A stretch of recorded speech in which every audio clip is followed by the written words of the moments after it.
This is Twit. Sony is now selling its Xperia Z1. Oh, wait, it's the U.S. Xperia Z1 and Xperia Z Ultra smartphones in the U.S., along with its smartwatch 2. The phones don't have deals with carriers, so you got to pay full price, but that also means they're unlocked. The 5-inch 1920 by 1080 water-resistant Xperia Z1 with the 20.7 megapixel camera is $669.99. The 6.44-inch Z Ultra is $649.99 for the non-LTE version and $679.99 for the LTE model. And the smartwatch 2 runs $199.99. Well, it's official. Apple has confirmed next Tuesday as, well, they don't actually say, but it's basically probably most likely new iPads and maybe new MacBooks.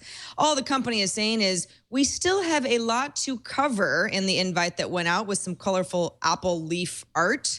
Also, this morning, Apple announced it's hired Angela Arendts, the CEO of Burberry, to lead the Apple retail and online stores' strategic direction, expansion, and operation. She'll join Apple in the spring of next year, filling a gap in the company's executive team. Arendts has been an executive in the fashion industry since the mid-'80s. Twitter is rolling out a new feature that will allow you to receive direct messages from anyone who follows you, even if you don't follow them back.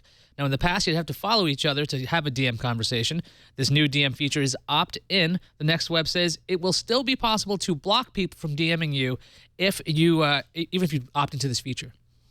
In the latest leaked documents from Edward Snowden, the Washington Post reports the U.S. National Security Agency collects contact lists from personal email and instant messaging accounts around the world, including some that belong to U.S. citizens. The lists are intercepted when they are broadcast by programs during login. Agency uses them to map connections between individuals. The collection is made possible through the cooperation of arrangements with foreign internet service providers, telecommunication companies, and allied intelligence services. Yahoo has confirmed to the Washington Post that it will turn on HTTPS encryption by default for Yahoo Mail starting on January 8th, 2014.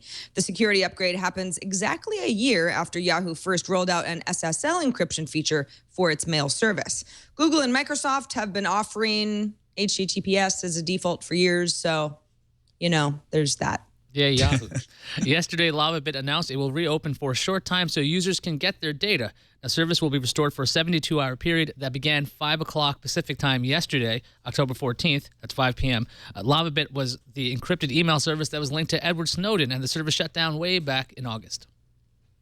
With all the surveillance talk, you may wonder if the government could come for your Snapchats. Yes, some of you may actually worry about that. The others of you, stop laughing at them. Snapchat Trust and Safety Officer Mike Schaefer wrote a blog post explaining that the company can only turn over unopened messages, and they have done it in response to a search warrant 12 times.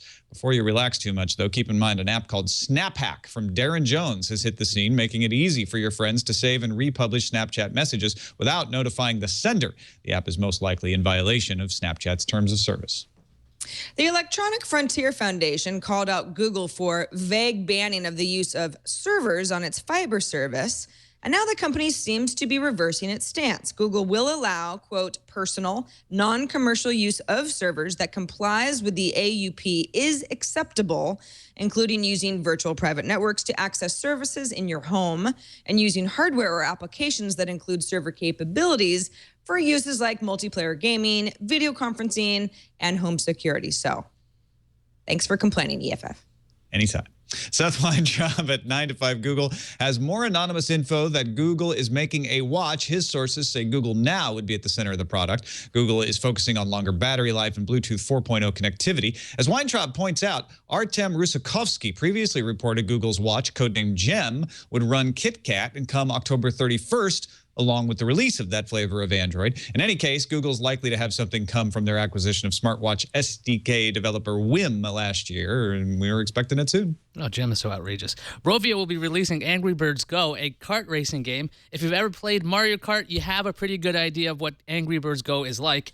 The game will be released on December 11th on iOS and Android. Angry Birds Go will also be free to play with upgradable cars and stunt tracks.